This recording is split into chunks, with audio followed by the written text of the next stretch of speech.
All right, everybody, we are in Isaiah. We didn't finish chapter 19, so let's do that very quickly. There's a few verses left. We're going to start in verse number 21. Isaiah 19, starting in verse 21. We're talking about Egypt, and we're kind of right in the middle of the end of this section. God's talking about, the big picture, ultimately, he's talking about how Egypt is going to come to heel, but they're going to do so not through military conquest, but through the gospel being preached and salvation spreading across the whole world, even including to the Gentiles, even in Egypt. So we're kind of there in the middle of that. So Isaiah 19, verse 21, "And the Lord shall be known to Egypt, and the Egyptians shall know the Lord in that day, and shall do sacrifice and oblation, yea, they shall vow a vow unto the Lord and perform it." So you have to read this through the prism of how is Isaiah in 700 or so BC written to an audience of people who only understand the world in a very particular kind of way. How is he going to describe to them what Gentile salvation is going to look like when the very notion of it seems the antithesis of their entire culture and society and everything they've built their identity around as a people, different from, made holy, separated from all these other nations. So you do that by using your own imagery and your own terminology and just kind of slapping it onto them. What does he say the Egyptians are going to do? They're going to offer sacrifices and oblations and make vows. Well, those are things that the Jews do. But those are not things that Christians do. We don't offer animals on an altar. We don't take vows like, you shave your head like the Nazirite vow and things like that. Didn't take a vow. And offer oblations and money offerings and piecemeal offerings, things like that. We don't do that. But that's the way that Isaiah could use terminology that was understood in that day to describe the Christian age. And he's saying the Egyptians will do it too. Verse 22. "And the Lord shall smite Egypt, and he shall smite and heal it, and they shall return even to the Lord, and shall be entreated of them, and shall heal them." So, big picture, they're going to be punished by Assyria. Smite. You get your spanking, and then you get your hug. So God is going to use Assyria to spank this unruly, undisciplined child, and after punishing them, after giving them corporal punishment, then he will bring them in for an embrace, which in the context is through the Messiah. But there's just some phraseology that may, raise a red flag or perk your interest or something like that. Because he doesn't say, "and the Egyptians will come to know God." He says they will come back to God. They will return to the Lord. And so you might wonder, when did the Egyptians when were Joseph? That famous short-lived period of time when the Pharaoh knew God and knew the God of Joseph. And then that Pharaoh dies and there arose a Pharaoh who didn't know God, put them in captivity. But there was, at least though it was probably no more than just a pagan who still worshipped all his pagan gods, paying tribute and recognizing the existence of and the power of Joseph's God, as you see other pagan leaders do, like Nebuchadnezzar to Daniel and so forth. Nevertheless, there was something there that Isaiah could latch onto and say, and then through the Messiah, you'll get to come back and ultimately know him in a much more true way.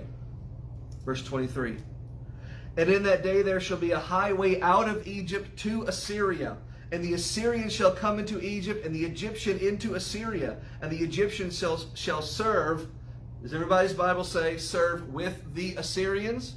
Yes. Or something to that equivalent? Worship with Yes, worship. It doesn't say you will serve the Assyrians. It doesn't say you will worship the Assyrians. Though I'll bet you if you polled the Assyrian army that is currently marching its way south toward Egypt to put them into subjugation, they will say, "We're going to put our boots on them and we're going to defeat them and they're going to serve us and they're going to worship us and worship our leader and worship our gods."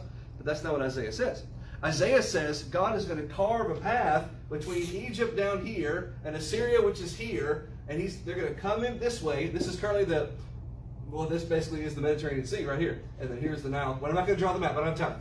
But they're going to basically march, as we'll get to in the next chapters, through the Philistine cities, which are kind of dotting the coastline. They're going to come down in and they're going to take Egypt. It's a paved way, basically. They're going to pave the way clear off the land to take the land. And Isaiah uses that terminology, uses that word picture, but he doesn't say they're going to come in to conquer. He says God is going to create a highway, a connective way, a road between these two, where they will come to here and they will go to there. Well, what is that? It's not conquest, it's not invasion, it's fellowship, it's union. There will come a day, Isaiah prophesies, when the Egyptian, who in this chapter will come to know God, and the Assyrian will both have the opportunity to know God. And together they will come, and they will together know the Lord. And that will be in the era of the Messiah. That will be in the divine era of Jesus, which is the New Testament era that Isaiah is pointing to. When the gospel reaches to Ethiopia and to Nineveh and so forth and around. And look at that. Here, between here and here, what is conspicuously right in the middle but God's people? Verse 24. In that day shall Israel be the third with Egypt and Assyria, and a blessing in the midst of the land, which is exactly how they're situated, right in the middle of this land. So you have this highway of holiness. You have this roadway of messianic fellowship that will connect these two warring people, these two prideful, huge, dominant in their region empires. They will come to blows, and they will clash, and they will be defeated. Egypt will by Assyria. But that's present, that's immediate. Long in the future will come Jesus, and through Christ the gospel will spread. And in the midst of all that will be where the gospel originates, where the gospel first spreads from, Israel. Branching out from this midpoint will be the spreading of the gospel. This blessing to the whole world, a blessing from the midst of the land. Verse 25. Whom the Lord of hosts shall bless, saying, Blessed be Egypt, my people. Through the Messiah they will be. And Assyria, the work of my hands, claiming ownership over them, which through the Messiah they will be. And Israel, my inheritance. Again, through the Messiah. And a dozen other ways you can argue, sure, but in this context, they will be. And that's the end of the chapter. That's where we should have left off last week. Egypt, doom and gloom, bad things are coming. But Isaiah says, but hang on, I've had a lot of negativity. Let's zoom out and remind everyone there's a positive end to all of this doom. And that's the Messiah's coming. Now, chapter 20, verse 1. Little short chapter. Interesting. In the year that Tartan came unto Ashdod, and a little parenthetical, when Sargon was the king of Assyria and sent for him, and fought against Ashdod and took it, ... There's more, we'll get there in a second. Time frame is established sometime between 720 and 710, because that's when Sargon was ruling over Assyria. So in that time period, between 720, and we're going to narrow it down even further in a little bit. This is BC, so we're counting down in the years to the coming Christ, between 720 and 710. Sargon is there. Tartan came to Ashdod, and at that time spoke the Lord by Isaiah the son of Amoz, saying, verse 2, Go and loose the sackcloth from off your loins, and take your shoe off your foot. And so he did, walking naked and barefoot. What? Now, let's understand a couple of things. Tartan's a city, by the way. Let's understand a couple of things. To the Israelite in their culture, to be naked doesn't mean completely birthday suit nude. Just in your underwear. Just you and your fruit of the loom, that's considered naked. If you're not wearing, they wore 5 articles of clothing. They had an outer garment, inner garment, a girdle, and 2 sandals. So I guess 4 if you count the sandals as a pair. So he would have not had the outer, he would not have the inner, he would not have had the girdle, but he would have had the girdle, and that's it. It's just a little mid-wrap cloth around his loins, if you will. He's not completely naked, because if he was, God wouldn't have to tell him, and take off your shoes too. That implies, be ceremonially naked, not naked, which, the distinction being clear. All right? So, why, though? More important question, maybe. Why is God telling Isaiah to go march through the streets of Israel? He's going to do so for 3 years, naked. Why? It's because at the time that we just got through talking about, Assyria is making their way down south toward Egypt.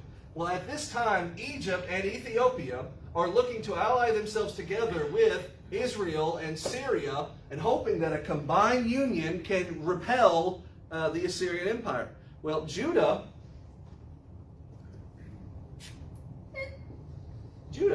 there they are. They're right there. And the king of Judah is thinking, well, if these guys are making alliances, if all these alliances happen, maybe we should get in on that action. Maybe we should make an alliance too.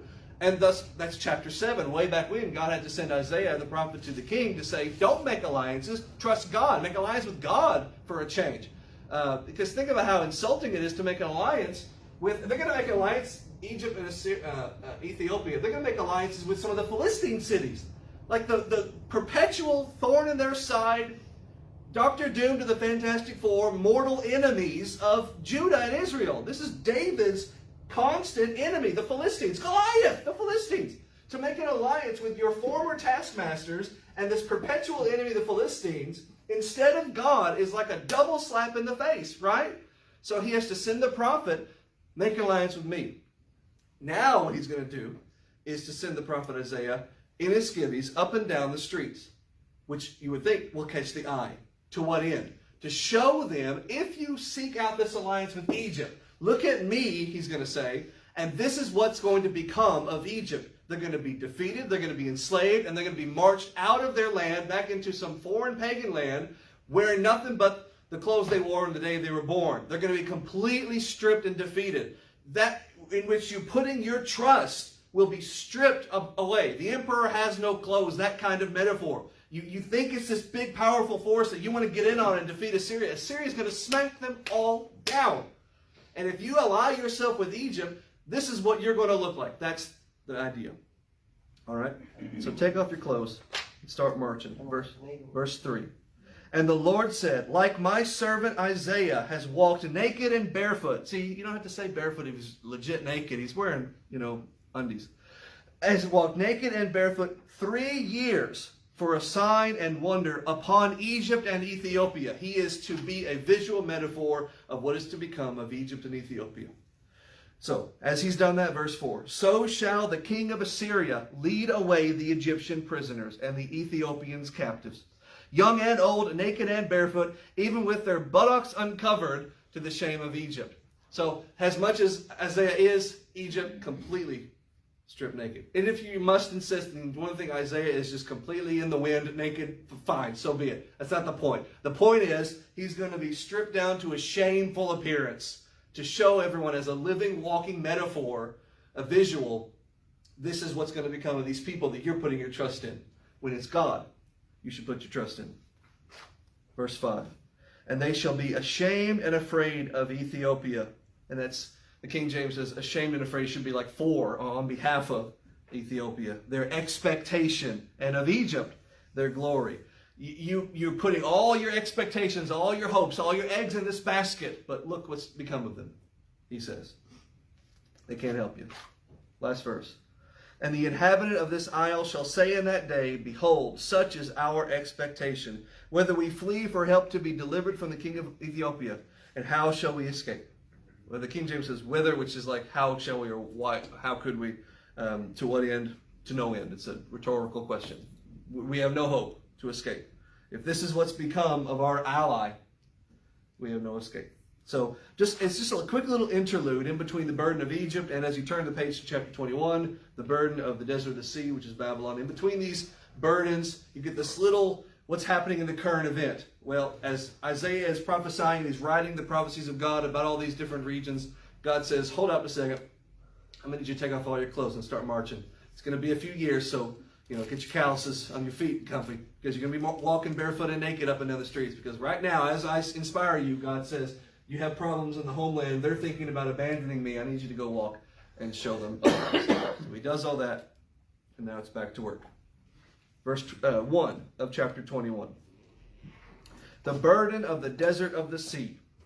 As whirlwinds in the south pass through, so it comes from the desert, from a terrible land. We're going to see as we go through this, it's the first 10 verses of this chapter is about Babylon. Even though Babylon is this lush and rich and fertile and green and water running through it city or region, it is described as the desert of the sea. Of all this water, it's like the opposite of an oasis. You have all this water and there's this dead spot in the middle. And that's how God sees Babylon. Which, if you look at it from a map, that's not the case at all. It's all green and blue and beautiful, but God says, no, there's a dead spot right there around all that water, which is where the dead people of Babylon are. And that's how he describes them. And he says it's coming through a whirlwind in the south passing through, coming from the desert, from a terrible land. As we'll see what's going to happen to them. Verse 2. A grievous vision is declared unto me. The treacherous dealer deals treacherously. What's your Bible say there? The traitor betrays and the leader takes lead. All right. So it's, I guess in everybody's translation, it's this kind of redundant kind of phraseology. This person you didn't think would stab you in the back, sure enough, the backstabber will backstab, is what it's saying. And the spoiler spoils. Yeah, the one who steals will steal. So who's going to do this? Who is going to be the one to defeat Babylon? Mind you, just 4 verses ago, it was Assyria we were worried about. But now we've jumped ahead in time to where Assyria is history. Babylon is now the big empire in the mind of the prophet and the inspiration of the prophet. Now it is Babylon who's this big, dangerous force, so huge you could think nobody could take them out. So who is actually going to be the one to take them out? And what does he say at the end of verse 2? Go up, O Elam, besiege, O Media. All the sign thereof have I made to cease. So 2 places are mentioned. If here is Assyria, then here would be like Babylon, and here is like Elam and Media. All right. We've talked about this many times in this book. We've talked about it in Daniel. What is the combined force empire that defeats Babylon? Who remembers? Yes, the Medo-Persia. Well, here is Media, the Medes. Persia is here, or I think they're like here. It doesn't matter. Persia's here. So why does Isaiah, and God who inspires him, not say Media and Persia? Why does he bring up Elam? Elam, as I'll get to the next verse, look at verse 3. Therefore my loins will fill with pain. Wait, it might be verse 4. Or is it verse 3? Oh, I know. It's not any verse. It's just something I read in a history book.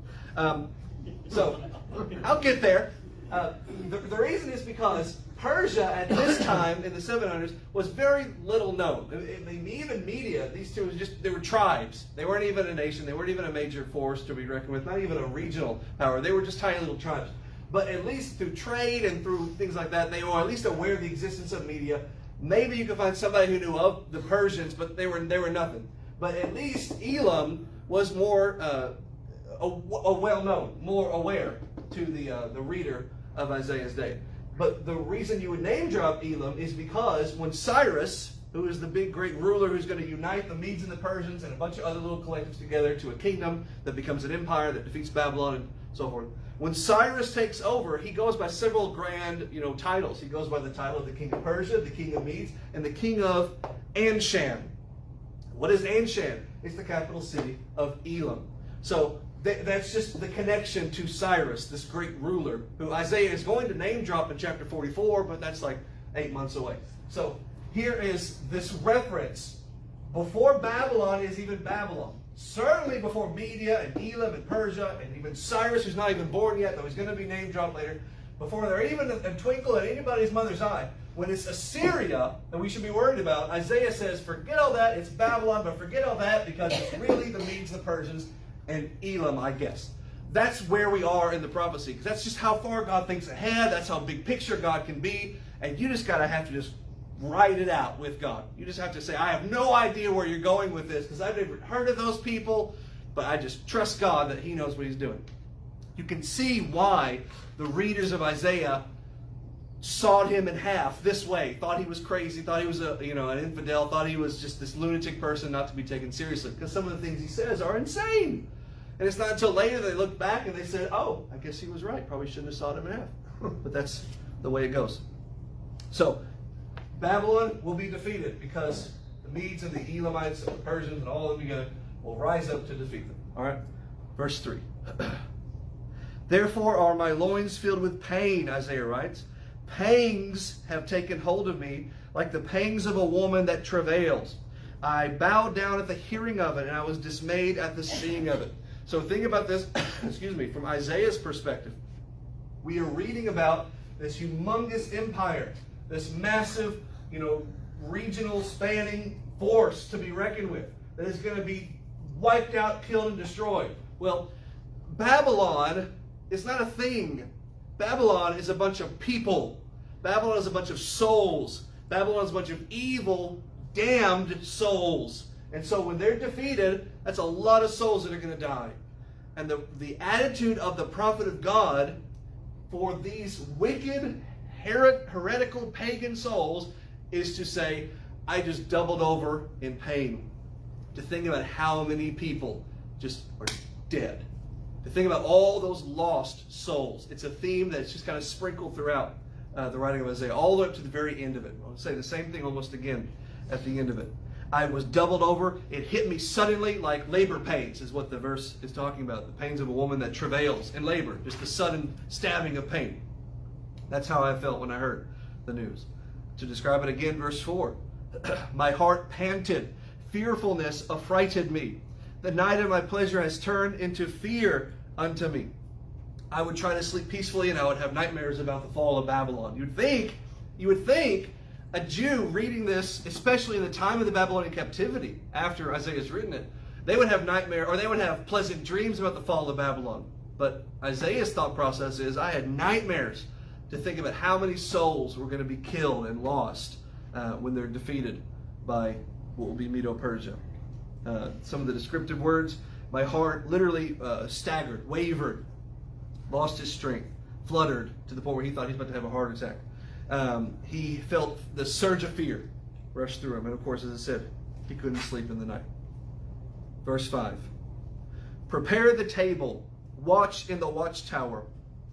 Eat, drink, arise, you princes, and anoint the shield. What you're going to get for the next several verses is basically Isaiah, and I don't know if this is necessarily the intent, but in my head canon, what I picture, because you just had the previous verse, him saying, I have nightmares thinking about it. So I almost put myself in like one of Isaiah's nightmares. All right, he's having a nightmare where he's standing outside or maybe inside the walls of Babylon, and he looks up at the watchmen on the watchtowers, and he sees they're playing poker and they're watching a baseball game, and not a one of them are paying attention to an army that is sneaking in. And if you study history, that's exactly how the Persians took the city of Babylon. They snuck in through a big giant drainage pipe that was not being watched. They snuck in through a pipe that spilled out into the river. They snuck in through it, got in where there were no guards, and just started stabbing people in the middle of the night when nobody was looking. It was like something out of James Bond. And so the idea of them being asleep at the wheel is prophesied for you here. And Isaiah is helpless just to watch it happen in their vision. And so he's screaming and he says, watch in the watchtower, you people who are eating and drinking. Get up, you leaders. They're translated as princes here, but it's leaders. Anoint your shield. The enemy is there. Medo, Persia, they're here. They're coming to defeat you. Wake up. Verse 6. The Lord has said to me, go set a watchman. Let him declare what he sees. Get somebody up on that tower. And they don't. Verse 7. And he saw a chariot, the King James says, with a couple of horsemen, a chariot of mules, a chariot of camels. Now, what does your Bible say in verse 7? Does anybody else have chariot? No. Do you have a pair of? Horsemen in pairs, Team. riders on In donkeys. pairs, teams? Okay. I got chariot of donkeys. The old Bibles translated as chariots. It's because it was a bad translation. The Persians hadn't developed chariots. They wouldn't for 100 years after they conquered Babylon. But what they had was, they had cavalry. They had mounted horsemen. And that's what your Bible's saying. That's what it ought to say. It should say a pair of horsemen. But because chariots are pulled by two horses, the translators missed it. Somebody forgot to carry a one or something in the translation. They thought, oh, two horses, that's a chariot.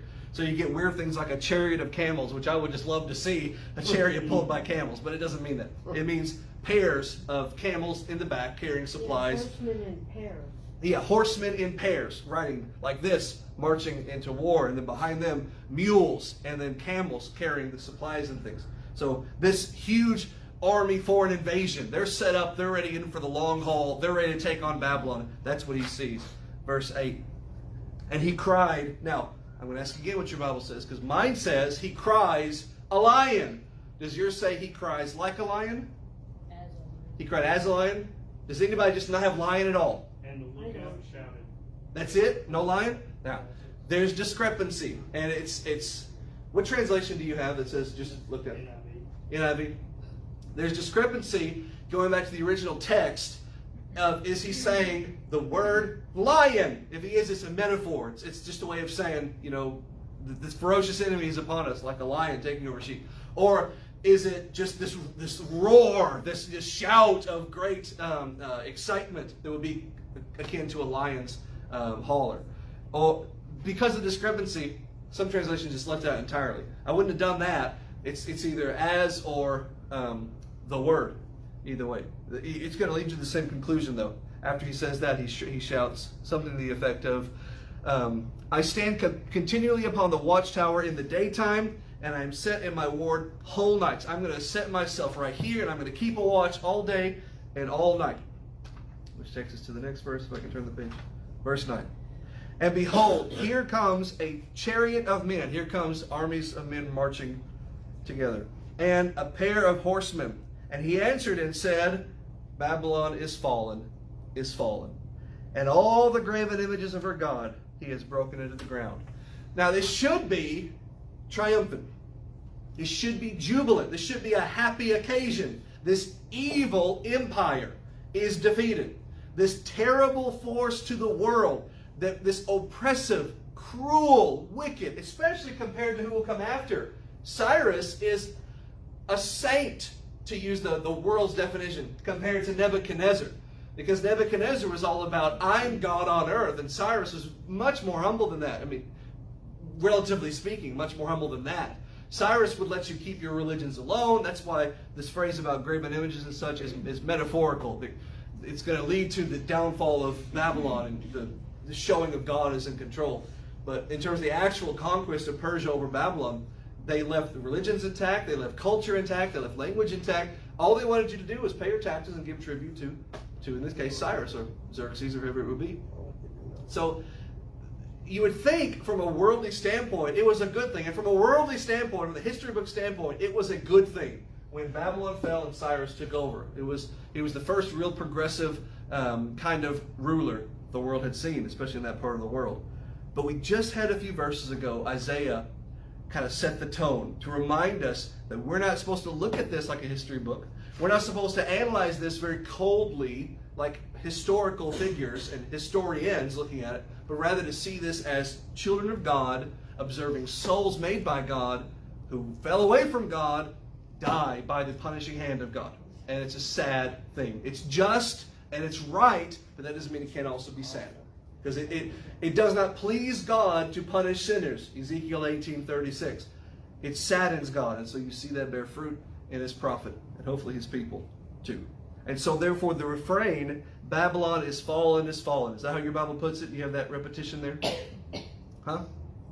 Yes? That refrain there is not meant to be, the Ewoks after they defeat the Empire in Return of the Jedi. It's not. They're not celebrating.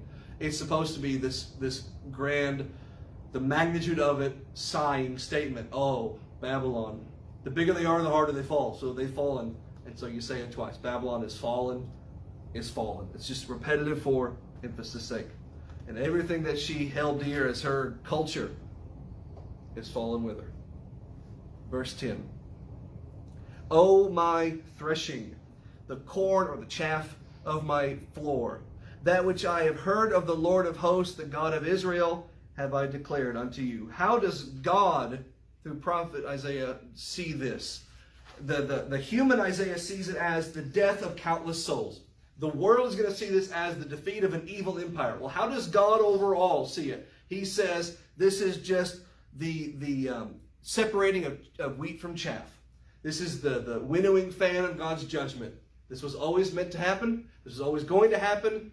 My fan has separated the righteous from the unrighteous, the just from the unjust. And in this case of Babylon, it's pretty much all unjust.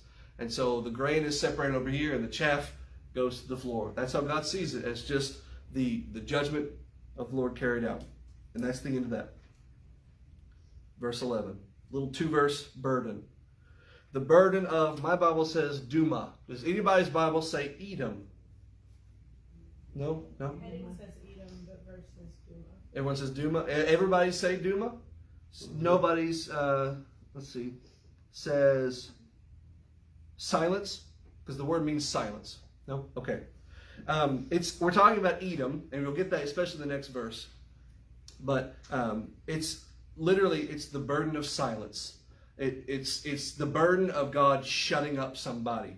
Because while all these bad things are happening to Israel and Judah, you've got this other little nation over here. You got Edom over here. And, they're up in their rocky fortress. They're in Petra, at Last Crusade, that big, city built out of the rock. That's the real place, Petra. So they're up there in their rocky terrain, and it's, impossible to get a major army through the very narrow, cavernous corridors to get up all the way to the capital of Edom. And they can basically spot you with arrows and stab you with, spears and so forth. They can handle themselves. They can be protected up there. Most people just left them alone. But they can look down and see Israel suffering and see Judah suffering, and they can laugh and they can mock and they can say, ha ha, better you than me. So God says, you've talked too much. I'm going to shut you up. Here's a burden of silence for them. He calls me out of Seir. That's the mountain of Edom. Watchmen, what of the night? Watchmen, what of the night? Literally, watchmen, how much night is left until daylight breaks? Literally, that's what it means. So, keep a lookout and tell me, how long until this dark day is over? And he's talking to Edom, because what God predicts is, Edom, you're laughing, you're mocking, but there will come a conqueror who's not going to be afraid of your little windy path and your mountain home. There will come a conqueror that's going to take you out. And of course, it will be Persia. You're not going to withstand all this forever.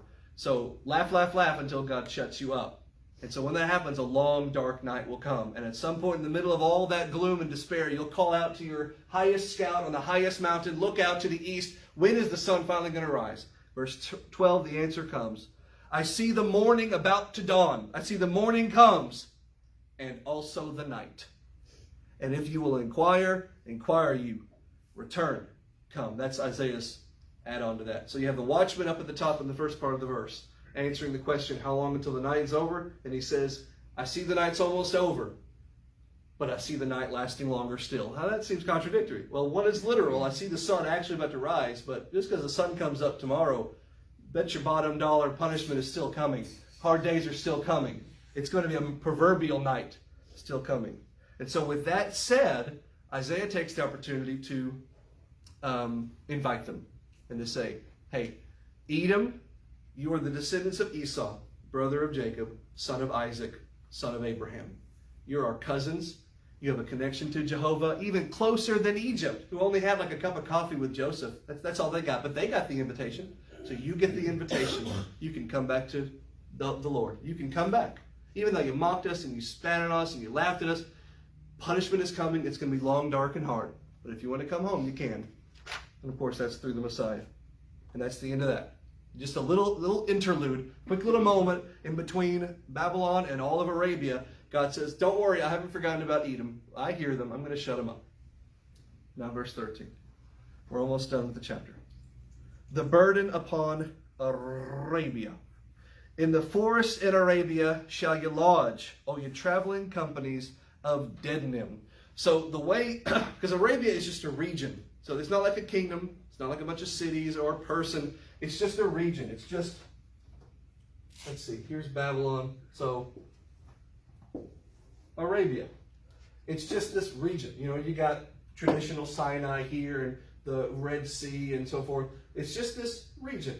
So the way Isaiah is going to frame this talk and the angle he's going to approach with this burden is he's going to see it through the perspective of these traveling merchants and the little tribes and places and people around them who are going to see these traveling merchants and try to lend them some help until the enemy comes and takes them out and these merchants are going to be left all alone. That's kind of the angle we're going to get, okay?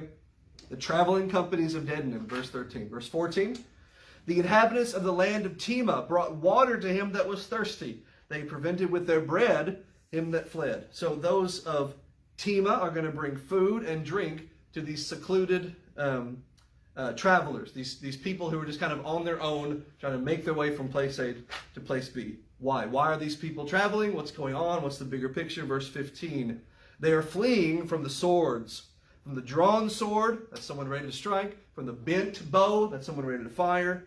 And the grievousness, literally the heavy weight of warfare. So they're not so much traveling merchants by trade and profession and intent. They're traveling merchants by consequence and circumstance. All they have left, because they have no homes anymore, they just have whatever they have on them, whatever they've picked up as they've traveled, going they don't even know where. And if you're happy to buy something off of them to help them go another day, so be it. That's the kind of traveling merchants we are. If they were really just your typical actual traveling merchant, they would have enough on them, you think, to have their own bread and water. But they need help from those around them, their neighbors in the proverbial sense, to give them even the supplies to live another day. So that's where they are. They're fleeing from the swords and from the bows and from the warfare. Verse 16. For thus the Lord said unto me, within a year, according to the year of a hireling. We got that back in chapter 16. That means literally a year, not some proverbial year.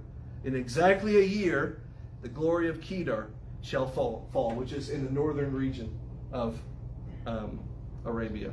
So within a year, all this place that so far to that point escaped the war, like Norway in World War II. Well, no, Sweden, they were independent, or not independent, neutral. Yes, thank you. They escaped a lot of it, but here, war, the ugliness of it, the death of it is going to come right through them. So far, you've escaped, but not for long. Within a year, that glory shall fail. Verse 17. And the residue of the number of archers and the mighty men of the children of Kedar shall be diminished. So they've escaped the horrors of war, so that means they've been able to stockpile a pretty good-sized army, but as soon as war finds them, what they think is a good-sized army is going to reduce down to nothingness, because the glory of the Lord has spoken it. I didn't think I could do it, but I did it, and I did it with 15 minutes to spare, so that's good. That's good. There are two burdens in this chapter that were the final two that were kind of shorter, especially the one that was just 2 verses. The other one is like 5 or so verses, but they form a kind of a larger picture. You might think, why are we wasting time on? It's not even a major city. You've got Kedar, which is a collection of tribes and people, and that just kind of live around this area, and you've got Edom, which is just barely mentioned in passing. You have these little bitty references here and there. It just seems so huge and sprawling. What's the point? Well, there is a specific big picture that Isaiah is painting. And he's doing so just by kind of hitting this area kind of all over the map. And what he's saying is, look at this map. See how specific and clear this is? The point is to show you how the war has touched everywhere that they think of as their home region. They know of lands over here, and they can suspect there are lands over here. But this is the world as far as the people of Judah and Israel are concerned. And none of this area is going to be unaffected. Here's this region that for a long time, in the northern part of Arabia, the wars of Assyria and the conquest of Babylon never even touched them. But even they will find the horrors of war. So everybody will be touched by it. And it's all because God has this in mind, this plan in mind, to set the board how he wants it, to establish the rules of the world how he wants it. And he does that through, Babylon takes over and conquers everything and kind of establishes this very tenuous kind of unity over its whole empire. Everyone is united under a fearful following of Nebuchadnezzar. But then when Medo-Persia, Cyrus, takes over, they unite the world by allowing culture to spread, and not hardship and thing, but just a union of people, a union of law.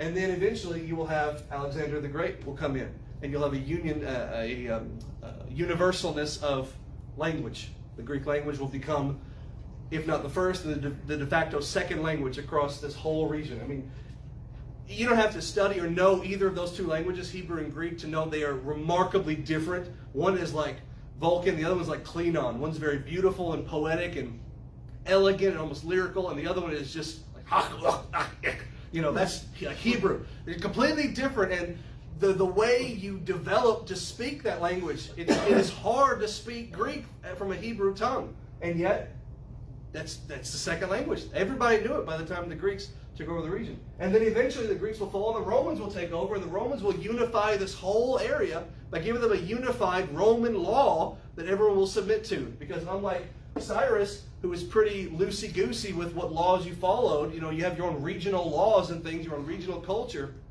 Caesar says, my law is law, and everyone will follow my law.